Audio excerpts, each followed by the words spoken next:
बिस्मिल्लाहिर्रहमानिर्रहीम। रब्बि इश्रह ली सदरी वयस्सिर ली अमरी वहलुल उक़दतम मिन लिसानी यफ़क़हू क़ौली। तेरे ही नाम से हर इब्तिदा है, तेरे ही नाम तक हर इंतहा है, तेरी हम्दो सना अल्हम्दुलिल्लाह कि तू मेरे मोहम्मद का खुदा है।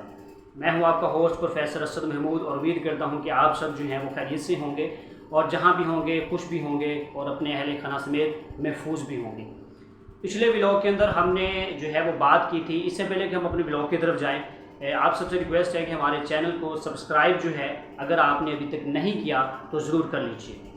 पिछले व्लॉग के अंदर हमने बात की थी कामयाबी के 8 असूलों के मुतालिक। तो आज मैं उस 8 असूलों में से एक असूल की जो है आपको एक प्रैक्टिकल एग्जांपल जो है वो बताने वाला हूँ। और वो जो रूल है वो है रूल नंबर 1। रूल नंबर 1 में हमने ये पढ़ा था, ये चीज़ आपसे शेयर की थी, ये चीज़ आपसे डिस्क्राइब की थी कि ज़िंदगी में आप करना क्या चाहते हैं पहले ये डिसाइड करें। जब आप डिसाइड कर लें तो फिर उसको तहरीर कर लें कि मैं ये करना चाहता हूँ। तो आज उसकी एक प्रैक्टिकल एग्जांपल जो है वो मैं आपको बताने जा रहा हूँ। और एग्जांपल ये है कि 2007 के अंदर जो है इंडिया और ऑस्ट्रेलिया का मैच हो रहा होता है। अब इंडिया की तरफ से सचिन तेंदुलकर है, उसके बारे में आप बखूबी जानते होंगे, he was the well known player of India. अब उसके बाद ऑस्ट्रेलिया की तरफ से जो है वो ब्रेड हॉग है। और ब्रेड हॉग जो है ये एक ऐसा प्लेयर था जो कि लेफ़्ट आर्म रिस्ट स्पिनर था। अब इन दोनों का जो है वो इनकाउंटर होता है।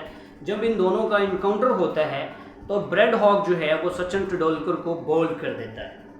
अब जब सचिन तेंदुलकर जो है वो बोल्ड हो जाता है, सचिन तेंदुलकर जो था he was a very old player, वो बहुत पुराना खिलाड़ी था, जबकि ब्रेड हॉग था he was a young player, वो एक नया आने वाला प्लेयर था। अब एक नए प्लेयर का एक पुराने प्लेयर को जो है इस तरह से बाउल कर देना जो था, दैट इज़ वेरी एस्टोनिश्ड, जो कि बड़ा हैरान कुन था, जो कि सचिन तेंदुलकर के लिए एक बहुत ही, जिसे आप कह सकते हैं, तजलील वाली बात थी। अब ऐसा होता है कि जब सचिन तेंदुलकर जो है वो बोल्ड होने के बाद अपने पेविलियन की तरफ लौट रहा होता है तो ब्रेड हॉग जो है जिस बॉल से सचिन तेंदुलकर को बोल्ड करता है वो बॉल लेके सचिन तेंदुलकर के पास जाता है और उससे कहता है कि सर मैं आपका ऑटोग्राफ लेना चाहता हूँ। तो सचिन तेंदुलकर जो है उससे बॉल लेता है और बॉल के ऊपर लिख देता है। उसने जो लिखा उसके अल्फाज ये थे कि बेटा ये दिन तुम्हारी ज़िंदगी में दोबारा नहीं आएगा। ये उसने लिख दिया। लिखने के बाद वो बैठा नहीं, उसने कोशिश की। उसने देखा किस मेरे डीमेरिट की वजह से ब्रेड हॉग ने मुझे बोल्ड कर दिया। जब उसने अपने उस डीमेरिट को देखा तो उस डीमेरिट को उसने इम्प्रूव किया, उसने उसके ऊपर प्रैक्टिस की, इतनी प्रैक्टिस की कि इसके बाद क्या होता है कि ब्रेड हॉग और सचिन तेंदुलकर का T20 में, IPL में, टेस्ट मैचेस में, जितनी भी मैचेस की टाइप्स होती हैं उन टाइप्स के अंदर 35 दफ़ा इनकाउंटर होता है, लेकिन दोबारा ब्रेड हॉग जो है वो सचिन तेंदुलकर को कभी भी बोल्ड नहीं कर पाया। तो ये चीज़ है कि किसी चीज़ को अपनी ज़िंदगी के अंदर डिसाइड कर लेना कि मैं ये करना चाहता हूँ और उसके बाद जो है उसको तहरीर कर लेना।